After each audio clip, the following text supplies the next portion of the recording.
Welcome to this explainer. Today we're embarking on a truly epic journey. We are going to trace a single, unbroken historical thread spanning an absolutely mind-blowing 9,000 years. We'll be charting the complete evolution of Japan, traveling all the way from the ancient scent of wood smoke and primal forests, straight through to the blinding electric neon of the modern world. And watching over this entire, sprawling story through literally every single era is the silent, sacred presence of Mount Fuji. It's just this fascinating look at how a culture can entirely transform itself while somehow keeping its very soul completely intact. Okay, let's dive right into this. Here is our time traveler's itinerary for today. 1. The Jomon Dawn. 2. Innovation and the Samurai. 3. Shoguns and Golden Isolation. 4. The Great Transformation. And 5. The Neon Horizon. To get our bearings, let's just lay out this massive roadmap.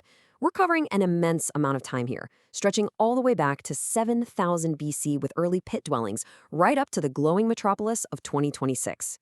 What's so amazing when you really think about this timeline is realizing that despite the wild leaps, going from wet rice cultivation in 300 BC to total isolation in 1603 and then sudden modernization in 1868, it's all the exact same continuous thread.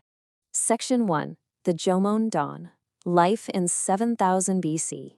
So I want you to imagine the air, thick with the scent of pine and wood smoke. We're in a valley, nestled right in the shadow of a sacred, snow-capped mountain that will one day be called Fuji. The rhythm of life here is slow. It's entirely defined by the changing of the seasons. There's no rush, no industry, just a quiet, atmospheric existence where gatherers live in simple pit dwellings. Now, these early people, like the young Ainu gatherers, they didn't view themselves as masters of the earth. They really didn't seek to conquer the land. They just walked alongside it. Long before there were any steel towers piercing the clouds, their reality was shaped by intricately cord-marked pottery and stone tools. They only knew the language of the wind, the rustle of the leaves, and the warmth of a communal fire. And that deep connection brings us to a really foundational concept, kami. Kami are the spirits believed to inhabit literally everything: the trees, the flowing rivers, the very earth itself. And this wasn't just some quaint belief. It was a profound operating respect for nature. This is absolutely crucial to understand because this reverence for the kami established a deep-rooted connection to the environment that actually survives in Japanese culture even today. Section 2. Innovation and the Samurai. 300 BC to 1185 AD. All right, so the silence of that ancient forest is suddenly broken by the rhythmic clatter of irrigation as wet rice cultivation takes hold. The pace of society really begins to quicken now. Migration brings new peoples, and with them, the vital secrets of bronze and iron. Japan is rapidly forging its identity, and this brings us to a super fascinating split in the culture. On one side, we have the imperial court rising up in Kyoto. Small clans had unified into kingdoms, creating a center of unparalleled elegance, nobles composing delicate tanka poetry and creating exquisite art. But out in the provinces, a completely different energy is rising. A new class of warriors, the samurai, are establishing fortified camps and sharpening their blades. By the late 12th century, the elegant poetry of Kyoto was completely overshadowed by the cold steel of the provinces. The era of the sword had definitively arrived.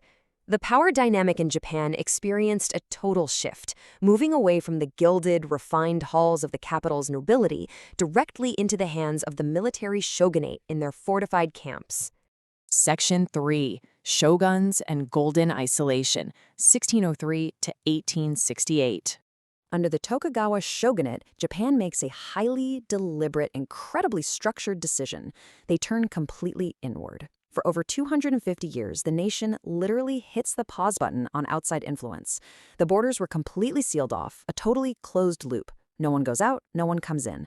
It was a time of paradoxical peace. While the world outside was violently transforming through massive industrial revolutions, Japan was looking inward, experiencing a golden age of traditional beauty. They perfected the tea ceremony, woodblock prints just flourished, and the streets of Edo, which we now know as Tokyo, buzzed with the localized, vibrant energy of merchants and artisans holding steady against the tides of the outside world. But it wasn't just art that flourished. It was philosophy. This era perfected Bushido, the precise discipline and way of the warrior. Even in times of peace, the strict, underlying discipline of Bushido structured society. It provided a rigid, orderly framework that governed behavior, loyalty, and duty during this long stretch of total isolation. But, as we know, nothing lasts forever. I want you to take a moment to really think about this. What happens when a sealed nation, locked in a feudal, artistic golden age for 2.5 centuries, suddenly, forcefully opens its doors to a modernized, industrialized world? The shock to the system is almost unimaginable. Section 4. The Great Transformation, 1868 to 1945. The Meiji Restoration hits Japan like a lightning strike. The nation is violently pulled from feudalism straight into modernity in practically the blink of an eye. The pace of change here is absolutely breathless. The gates open to the west, and almost overnight, steamships replace traditional sails, and iron trains snake through ancient mountains. Japan is in an all-out sprint to catch up with Western industrialization, and within mere decades, they successfully emerge as a formidable global powerhouse. But this rapid, unchecked expansion carried a heavy cost. The race for industrial and military might brought incredible darkness. The 20th century unleashed brutal firestorms and the devastating turmoil of global war. By 1945, this rapid ascent came to a tragic halt. The nation lay in ash, facing total destruction.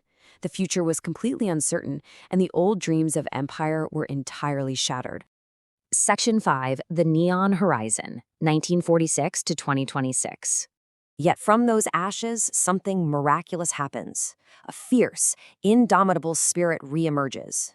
The nation doesn't just recover, it completely reinvents itself, orchestrating one of the most incredible economic and cultural miracles in human history. They rebuilt their cities, brick by brick, and then circuit by circuit. The Japanese people took that historic, rigid discipline of the samurai and redirected it. They traded the sword for technology. By doing so, they transformed the remnants of war into the foundation of an entirely new empire, becoming the global architects of the digital age. Which brings us to this absolutely incredible contrast.